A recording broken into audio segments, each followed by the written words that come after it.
ഞാൻ ഡോക്ടർ മനോജ് അയ്യപ്പൻ, എറണാകുളത്തെ surgical ഗ്യാസ്ട്രോളജിസ്റ്റായിട്ട് work ചെയ്യുന്നു. ഞാനിന്ന് സംസാരിക്കാൻ പോകുന്നത് അന്നനാള ക്യാൻസർ, ഈസോഫേജിയൽ ക്യാൻസർ, അതിൻ്റെ ലേറ്റസ്റ്റ് ആയിട്ട് പുതിയതായി വന്നിട്ടുള്ള കാര്യങ്ങളെ കുറിച്ചാണ്. പണ്ട് ഞാനൊരു ഈസോഫേജിയൽ ക്യാൻസറിനെ കുറിച്ചുള്ള ഒരു വീഡിയോ ഞാൻ ചെയ്തിട്ടുണ്ട്. ഇന്ന് അതിൽ നിന്ന് കുറച്ച് വ്യത്യാസപ്പെട്ട പുതിയ ചികിത്സാ രീതികൾ എന്തെല്ലാം വന്നിട്ടുണ്ടെന്ന് നമുക്ക് നോക്കാം. അന്നനാള ക്യാൻസർ ഞങ്ങളെ സംബന്ധിച്ചിടത്തോളം ഏറ്റവും ബുദ്ധിമുട്ട് പിടിച്ച ഞങ്ങളെ സംബന്ധിച്ചിടത്തോളം ബുദ്ധിമുട്ട് എന്ന് പറഞ്ഞാൽ രോഗിക്കും വളരെ ബുദ്ധിമുട്ട് പിടിച്ച ഒരു ക്യാൻസറാണ് ഈ അന്നനാള ക്യാൻസർ. അതിനൊരു കാരണം ഈ അന്നനാളം എന്ന് പറയുന്നത് വായിൽ നിന്ന് തുടങ്ങി ആമാശയം വരെ 3 ക്യാവിറ്റി കടന്നു പോകുന്ന ഒരു ക്യാൻസറാണ്. അതായത് 3 കമ്പാർട്ട്മെന്റ്: കഴുത്ത്, നെഞ്ച്, വയറ്. അപ്പൊ ഇത് 3ഉം തുറന്നാലേ ഇതിന്റെ ഓപ്പറേഷൻ സക്സസ്ഫുൾ ആയിട്ട് നമുക്കിത് ചെയ്തു തീർക്കാൻ പറ്റും. അപ്പം ഈ 3 കമ്പാർട്ട്മെന്റ് തുറക്കുന്നത് കൊണ്ട് തന്നെ ഇത് വളരെ അധികം ബുദ്ധിമുട്ടുകൾ, കോംപ്ലിക്കേഷൻസ് ഉണ്ടാക്കുന്ന ഒരു സർജറിയാണ്. അതുമാത്രമല്ല, ഇതിന്റെ ലക്ഷണങ്ങൾ വളരെ വൈകിയാണ് രോഗി അറിയുന്നത്. അതിന് കാരണം ഈ അന്നനാളം ഏകദേശം 2.4 സെന്റിമീറ്റർ ചുരുങ്ങിയാൽ മാത്രമേ ഈ കഴിക്കുന്ന ഭക്ഷണം തടഞ്ഞിരിക്കുകയുള്ളൂ. സോ അതിനു മുന്നേ അതിന്റെ ലക്ഷണങ്ങൾ പറയാം. ഭക്ഷണം കഴിക്കുമ്പോൾ ഇറങ്ങിപ്പോകാതിരിക്കുക, അതാണ് ഏറ്റവും പ്രധാനപ്പെട്ട ലക്ഷണം. അതിന് ഡിസ്ഫേജിയ എന്ന് പറയുന്നത്. അടുത്തത്, ആ തടസ്സം കൊണ്ട് തന്നെ കഴിക്കുന്ന ഭക്ഷണം തിരിച്ചു വരിക, ഛർദ്ദിക്കാൻ വരിക. പിന്നെ ഈ ഭക്ഷണം കഴിച്ച ഉടനെ നെഞ്ചിന്റെ ഈ എല്ലിന് തൊട്ടു പിന്നിൽ, അസ്ഥിക്ക് തൊട്ടു പിന്നിലായിട്ട് വേദന വരിക. പിന്നെ വയറ്റിൽ നിന്ന് കറുത്തു പോവുക, വിശപ്പില്ലായ്മ. ഇതെല്ലാമാണ് അതിൻ്റെ ഒരു സാധാരണ ഗതിയിലുള്ള ലക്ഷണങ്ങൾ. പിന്നെ അത് ഈ ശബ്ദമുണ്ടാക്കുന്ന ഞരമ്പിനെ അത് ബാധിക്കുകയാണെങ്കിൽ അപ്പം നമുക്ക് ശബ്ദത്തിൽ വ്യതിയാനം വരിക, അങ്ങനെയുള്ള ചില ബുദ്ധിമുട്ടുകളാണ് ഈ അന്നനാള ക്യാൻസർ ഉണ്ടാക്കുക. അപ്പൊ ഈ അന്നനാള ക്യാൻസറിൽ ട്രഡീഷണലായി സാധാരണമായി നമ്മൾ ചെയ്യുന്നത് ശസ്ത്രക്രിയയാണ്. ശസ്ത്രക്രിയയിൽ വളരെയധികം പുതിയ അഡ്വാൻസ്മെന്റ് വന്നിട്ടുണ്ട്. ഒന്ന്, നമ്മൾ കീഹോൾ മൂലം ഈ നെഞ്ചുകൂടിനുള്ളിൽ 3 ചെറിയ തുളകൾ ഉണ്ടാക്കി അന്നനാളം ഓപ്പറേറ്റ് ചെയ്യുന്ന കീഹോൾ ശസ്ത്രക്രിയ വന്നതിന് ശേഷം അന്നനാള ഓപ്പറേഷനുകൾക്ക് കോംപ്ലിക്കേഷൻസ് വളരെയധികം കുറഞ്ഞിട്ടുണ്ട്. അപ്പം ഇപ്പൊ ലേറ്റസ്റ്റ് ആയിട്ട് പുതിയത് വന്നിരിക്കുന്നത് റൊബോട്ടിക് ശസ്ത്രക്രിയയാണ്. അപ്പൊ ഈ റൊബോട്ടിന്റെ 3 ആമുകൾ, 3 ഇൻസ്ട്രുമെന്റ് ഇതിനുള്ളിൽ കടത്തി സർജൻ ഓപ്പറേറ്റ് ചെയ്യുന്നതിനാണ് ഈ റൊബോട്ടിക് ശസ്ത്രക്രിയ എന്ന് പറയുന്നത്. ഈ റൊബോട്ടിക് ശസ്ത്രക്രിയയുടെ പ്രത്യേകത, അത് വളരെ വലുപ്പത്തിൽ കാണിക്കും. അപ്പം സാധാരണ ഇന്ന് 5 മുതൽ 10 ഇരട്ടി വലുപ്പത്തിൽ നമുക്ക് സർജന് അത് കാണാൻ പറ്റും.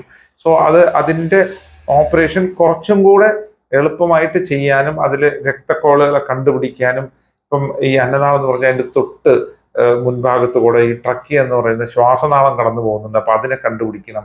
പിന്നെ അതിന്റെ പ്രധാന രക്തധമനികൾ, പിന്നെ ഹാർട്ട്, ഈ പെരിക്കാർഡിയം, ഹാർട്ടിന്റെ ഒരു കവറിംഗ് ഉണ്ട്, പെരിക്കാർഡിയം, അതിനുള്ളിൽ ഹാർട്ടാണ്. അപ്പൊ ഇത് രണ്ടും ഹൃദയം എല്ലാം തൊട്ടടുത്ത് കൂടെ പോകുന്നത്. അപ്പൊ അത് കാണാനായിട്ട് റോബോട്ടിക് ശസ്ത്രക്രിയ കുറച്ചും കൂടെ, ഇപ്പം കുറച്ചല്ല, വളരെ നന്നായി തന്നെ നമുക്ക് അന്നനാളം ഓപ്പറേറ്റ് ചെയ്യാൻ പറ്റും.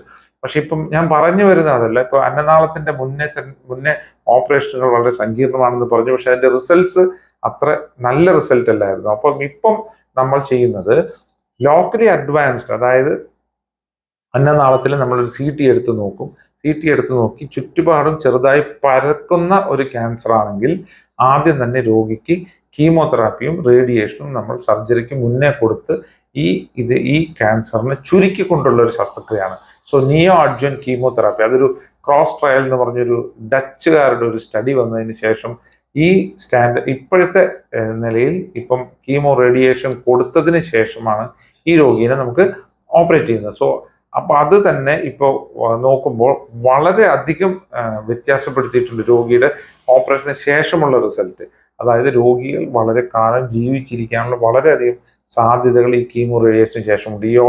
ഈ കീമോ റേഡിയേഷൻ കൊടുക്കുന്നതിന് മുന്നേ കമ്പയർ ചെയ്യുമ്പോൾ നമുക്കൊരു 20% രോഗികളെ ഒരു 5 വർഷം ജീവിച്ചിരിക്കുന്നതായിട്ട് കണ്ടിട്ടുള്ളൂ. പക്ഷെ കീമോ റേഡിയേഷൻ കൊടുത്തിട്ട് ഇപ്പൊ നമ്മൾ ശസ്ത്രക്രിയ ചെയ്യുമ്പോൾ വളരെയധികം കാലം രോഗികൾ ജീവിച്ചിരിക്കുന്നുണ്ട്. അതുകൂടാതെ ഇതിനോട് കൂടെ വന്നിട്ടുള്ള പുതിയ അഡ്വാൻസ്മെന്റ് ആണ് ഞാൻ പറഞ്ഞത് നേരത്തെ, കീഹോളും റോബോട്ടിക് ശസ്ത്രക്രിയയും. സോ അത് എങ്ങനെ രോഗീനെ ഹെൽപ്പ് ചെയ്യുമെന്ന് നമുക്ക് നോക്കാം. ഒന്ന്, ഈ 3 ക്യാവിറ്റിയിലും നമ്മൾ കഴുത്ത് എന്തായാലും നമുക്ക് തുറക്കാതെ നിവൃത്തിയില്ല. കാരണം ഈ അന്നനാളം എടുത്തു കളഞ്ഞാൽ പകരം കൊണ്ടുവയ്ക്കുന്നത് ആമാശയമോ അല്ലെങ്കിൽ വൻകുടലോ ആണ്. സോ അത് കഴുത്തിലാണ് കൊണ്ടുവന്ന് അന്നനാളത്തിൽ പിടിപ്പിക്കുന്നത്. സോ കഴുത്ത് തുറക്കാതെ വയ്യ. പിന്നെ ഈ അന്നനാളം ഈ നെഞ്ചുകൂടിൽ നിന്ന് വിട്ട് കിട്ടണമെങ്കിൽ നമ്മൾ നെഞ്ചുകൂടും തുറക്കാതെ വയ്യ.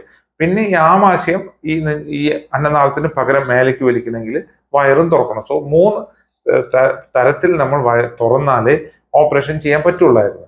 സോ ഇപ്പൊ നമ്മൾ എന്ത് ചെയ്യും, ഒന്ന് നെഞ്ചുകൂടിനുള്ളിൽ നമ്മൾ കീ ഹോൾ ഇട്ട് ലാപ്രോസ്കോപ്പി ചെയ്ത് ആ അന്നനാളം മൊത്തം വിടിയിച്ചെടുത്ത് ഇപ്പം ആമാശയവും നമ്മൾ കീ ഹോളിൽ കൂടെയാണ് നമ്മൾ ഓപ്പറേറ്റ് ചെയ്യുന്നത്. സോ നമ്മൾ കീ ഹോൾ ഇട്ട് ആമാശയത്തിനെ ഈ അന്നനാളത്തിന്റെ പോലെ ഒരു കുഴലാക്കി മാറ്റി അത് നമുക്ക് കീ ഹോളിൽ കൂടെ ചെയ്യുമ്പോൾ രോഗിയുടെ വയറിൽ ഒരു വളരെ ചെറിയ ഒരു 5 മുതൽ 7 സെന്റിമീറ്റർ മുറിവിൽ നമുക്ക് ഈ ഈ വയറിനുള്ള ഓപ്പറേഷൻ നമുക്ക് അവസാനിപ്പിക്കാൻ സാധിക്കും.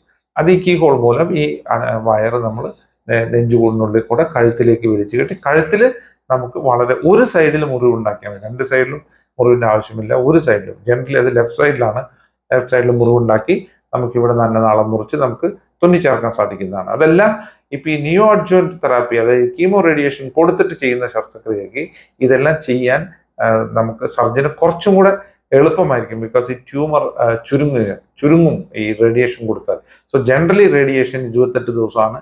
അതിനുശേഷം 1.5 മാസം നമ്മൾ വെയിറ്റ് ചെയ്തിട്ടാണ് നമ്മളിപ്പം ഈ ശസ്ത്രക്രിയ ചെയ്യുന്നത്. അത് ഈ ഈസോഫേജിയൽ ക്യാൻസർ, ഈ അന്നനാള ക്യാൻസറിൽ അത് പല വെറൈറ്റി ഉണ്ട്. സ്ക്വാമസ് ആയാലും അഡിനോകാർസിനോമ ആയാലും ഇത് 2 വെറൈറ്റിയാണ്, ജനറൽ വെറൈറ്റിയാണ്.